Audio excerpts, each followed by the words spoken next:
Hello नमस्कार बच्चों, आप सबों का पुनः एक बार स्वागत है आपका प्यारा channel A to Z study point पर। मैं प्रदीप सर, आज हम क्लास लेके आए हुए हैं class 9th science text book से, और ये फर्स्ट टर्मिनल एग्जामिनेशन से संबंधित ये क्वेश्चन काफ़ी महत्वपूर्ण है। तो वीडियो को अंत तक देखेंगे और समझें और इसका लाभ उठावें, क्योंकि परीक्षा आपका काफ़ी नज़दीक आ चुकी है। इसलिए आपको एमसीक्यू क्वेश्चन आपके साथ बराबर अब शेयर करते रहेंगे। तो आपसे मेरा रिक्वेस्ट है, अगर आप हमारे इस चैनल पर नए हैं तो अभी आप सब्सक्राइब कर सकते हैं और अपनी स्टडी को बरकरार जारी रख सकते हैं। और अगर किसी भी प्रकार की आपकी कोई समस्या हो तो कमेंट अवश्य करते हैं। और चलिए क्लास को शुरू करते हैं। तो आप देख रहे हैं आपके पास क्या क्वेश्चन को दिखाई दे रहा है। कैथोड किरणों पर आवेश की प्रकृति होती है, तो आप बता सकते हैं कैथोड किरणों पर आवेश की प्रकृति कैसी होती है। तो आपको बताना है या धन आवेश है, ऋण आवेश है, धन और ऋण आवेश है, या कोई भी आवेश नहीं है। तो आपको बताना है कि सही ऑप्शन क्या होगा। तो आप जल्दी से ऑप्शन को चुनें कि आखिर आंसर क्या हो सकता है। तो ये रहा आपका सही आंसर।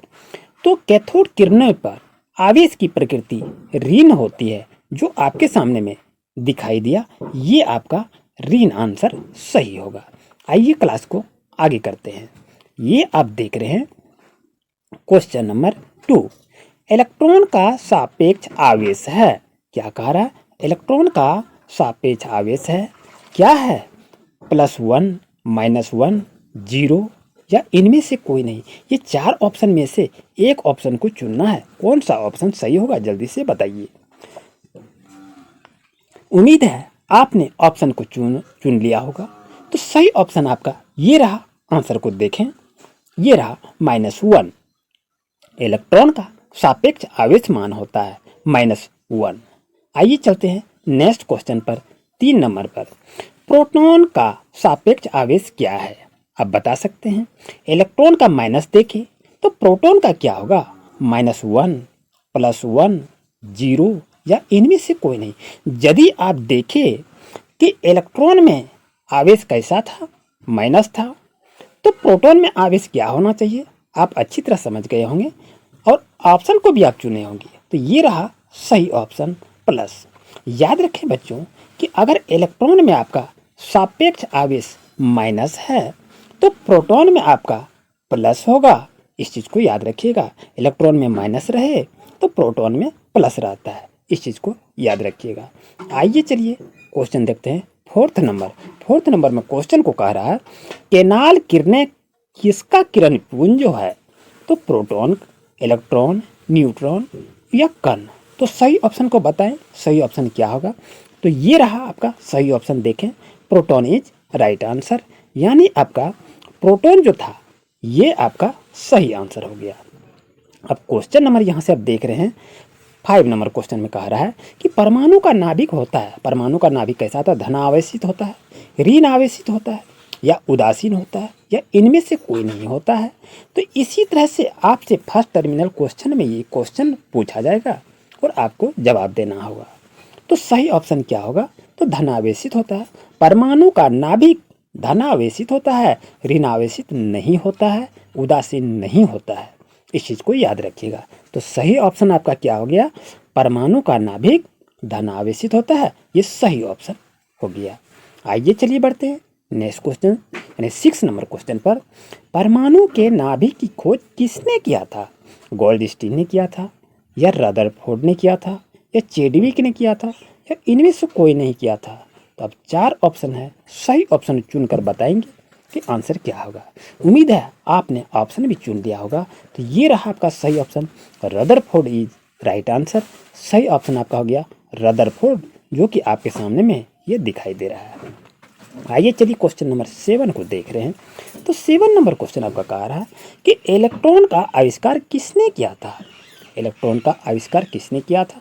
अगर आपको इलेक्ट्रॉन, प्रोटॉन, न्यूट्रॉन का ट्रिक चाहिए याद करने का तो कमेंट अवश्य करेंगे, मैं आपको अच्छी तरह याद करने का ट्रिक को बता दूंगा। तो इलेक्ट्रॉन का आविष्कार किसने किया था? तो गोल्डस्टीन ने किया था, या चेडविक ने किया था, या थॉमसन ने किया था, या इनमें से कोई नहीं किया था। तो सही ऑप्शन को बता सकते हैं, सही ऑप्शन क्या होगा। तो ये रहा आपका सही option, Thomson is right answer. Question number 8 को देख रहे हैं कि प्रोटॉन का आविष्कार किसने किया था? थॉमसन किया था, गोल्डस्टीन ने किया था, चैडविक ने किया था या रदरफोर्ड ने किया था? तो सही ऑप्शन क्या होगा? Goldstein is right answer. आइए क्वेश्चन नंबर 9 को देख रहे हैं कि न्यूट्रॉन की खोज किसने किया था? चैडविक, रदरफोर्ड, थॉमसन या मिल्स बोर्ड ने? किसने किया था न्यूट्रॉन का खोज? तो न्यूट्रॉन का खोज आपका किया था चैडविक ने, इसे याद रखिएगा। चलिए क्वेश्चन को 10 नंबर देख रहे हैं। कैथोड से निकलने वाले ऋण आवेशित कणों को क्या कहते हैं? आपको बताना है। इलेक्ट्रॉन कहते हैं, प्रोटॉन कहते हैं, पिंजहॉन कहते हैं या न्यूट्रॉन कहते हैं? सही ऑप्शन बताइए क्या होगा? तो ये रहा सही option, electron is right answer. 11 number question को देख रहे हैं। कैथोड किरणें प्रवाह हैं तो इलेक्ट्रॉन के हैं, प्रोटोनों के हैं या न्यूट्रॉनों के हैं या परमाणुओं के हैं? तो सही ऑप्शन को बता सकते हैं, तो सही ऑप्शन बताइए जल्दी से क्या होगा? तो ये रहा आपका सही ऑप्शन, इलेक्ट्रॉनों के प्रवाह होते हैं कैथोड किरणों में। क्वेश्चन नंबर 12 देख रहे हैं। न्यूट्रॉन का सापेक्ष आवेश क्या है? +1, -1, 0 या इनमें से कोई नहीं? ये सभी परीक्षा के दृष्टिकोण से काफ़ी महत्वपूर्ण क्वेश्चन है, तो ये सही ऑप्शन को चुने क्या होगा? तो ये रहा आपका सही answer, 0 is right answer. Neutron का सापेक्ष आवेश 0 होता है। 13 नंबर क्वेश्चन में देख रहे हैं कि इलेक्ट्रॉन का द्रव्यमान हाइड्रोजन परमाणु के द्रव्यमान के कितना गुना होता है? तो आपके पास ऑप्शन देख रहे हैं, तो सही ऑप्शन को बताइए कि सही ऑप्शन क्या होगा? तो ये रहा आपका सही ऑप्शन।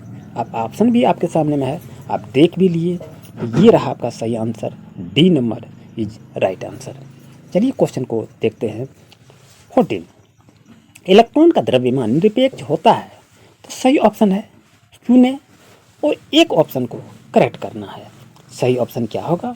ये रहा, देख रहे हैं, 9.11 गुना 10⁸ किलोग्राम। तो इस तरह से इसको याद रखना, ये काफ़ी महत्वपूर्ण है। 15 नंबर क्वेश्चन को देखते हैं कि हाइड्रोजन परमाणु में कौन से कण नहीं होता है? यानी हाइड्रोजन परमाणु में आपको बताना है कि प्रोटॉन नहीं होता है या न्यूट्रॉन नहीं होता या इलेक्ट्रॉन नहीं होता या इनमें से कोई नहीं होता है। तो सही ऑप्शन को बता सकते हैं कि सही ऑप्शन क्या होगा? तो ये रहा आपका सही answer, neutron is right answer, यानी सही ऑप्शन आपका न्यूट्रॉन होगा। और बाकी जो प्रोटॉन है ये गलत है, इलेक्ट्रॉन भी गलत है और इनमें से कोई नहीं, ये भी गलत है। तो न्यूट्रॉन इज राइट आंसर सही है। वीडियो अगर अच्छा लग रहा है तो एक लाइक अवश्य करेंगे और दोस्तों को भी शेयर कर सकते हैं। आइए चलते हैं नेक्स्ट क्वेश्चन पर। नेक्स्ट क्वेश्चन को देख रहे हैं। परमाणु के नाभिक निम्न में से कौन सा कण उपस्थित होता है? यानी परमाणु के नाभिक में कौन कौन होता है कण? इलेक्ट्रॉन होते हैं या प्रोटॉन होते हैं या प्रोटॉन या न्यूट्रॉन होते हैं? इनमें से कौन सा कण होता है परमाणु के नाभिक में? यही बताना है। तो बताएं सही आंसर क्या होगा? तो सही आंसर आपका होगा प्रोटॉन एवं न्यूट्रॉन इज राइट आंसर। यानी परमाणु के नाभिक में प्रोटॉन और न्यूट्रॉन कण मौजूद रहता है। तो एक ऑप्शन आपका होगा प्रोटॉन और न्यूट्रॉन कहाँ है? Option number B is right answer. चलिए क्वेश्चन नंबर नेक्स्ट को देख रहे हैं। रदरफोर्ड का अल्फा कण प्रकीर्णन प्रयोग किसकी खोज के लिए उत्तरदायी था? परमाणु केंद्रक के लिए, इलेक्ट्रॉन के लिए, न्यूट्रॉन के लिए या प्रोटॉन के लिए? तो सही ऑप्शन देखेंगे, परमाणु केंद्रक के लिए था। 18 नंबर क्वेश्चन को देख रहे हैं कि परमाणु की द्रव्यमान संख्या निर्धारित करने वाला कण है इलेक्ट्रॉन, न्यूट्रॉन, ए कण या बी कण? सही ऑप्शन को चुने, सही ऑप्शन क्या होगा? तो सही ऑप्शन आपका होगा न्यूट्रॉन इज राइट आंसर। चलिए 19 नंबर क्वेश्चन को देख रहे हैं। परमाणु के दूसरे कोष एल में अधिक से अधिक कितने इलेक्ट्रॉन रह सकते हैं? 2, 6, 18, 8। तो सही ऑप्शन आपको बताना है कि 2 रहता है, 6 रहता है, 18 रहता है या 8 रहता है।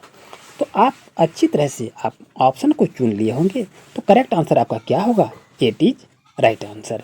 ये देख रहे हैं आपके पास 8 है, ये आपका सही ऑप्शन होगा। चलिए क्वेश्चन नंबर अंतिम नंबर 20 नंबर में देख रहे हैं। के कोष में इलेक्ट्रॉन की अधिकतम संख्या होती है, कितनी होती है? आपको बताना है।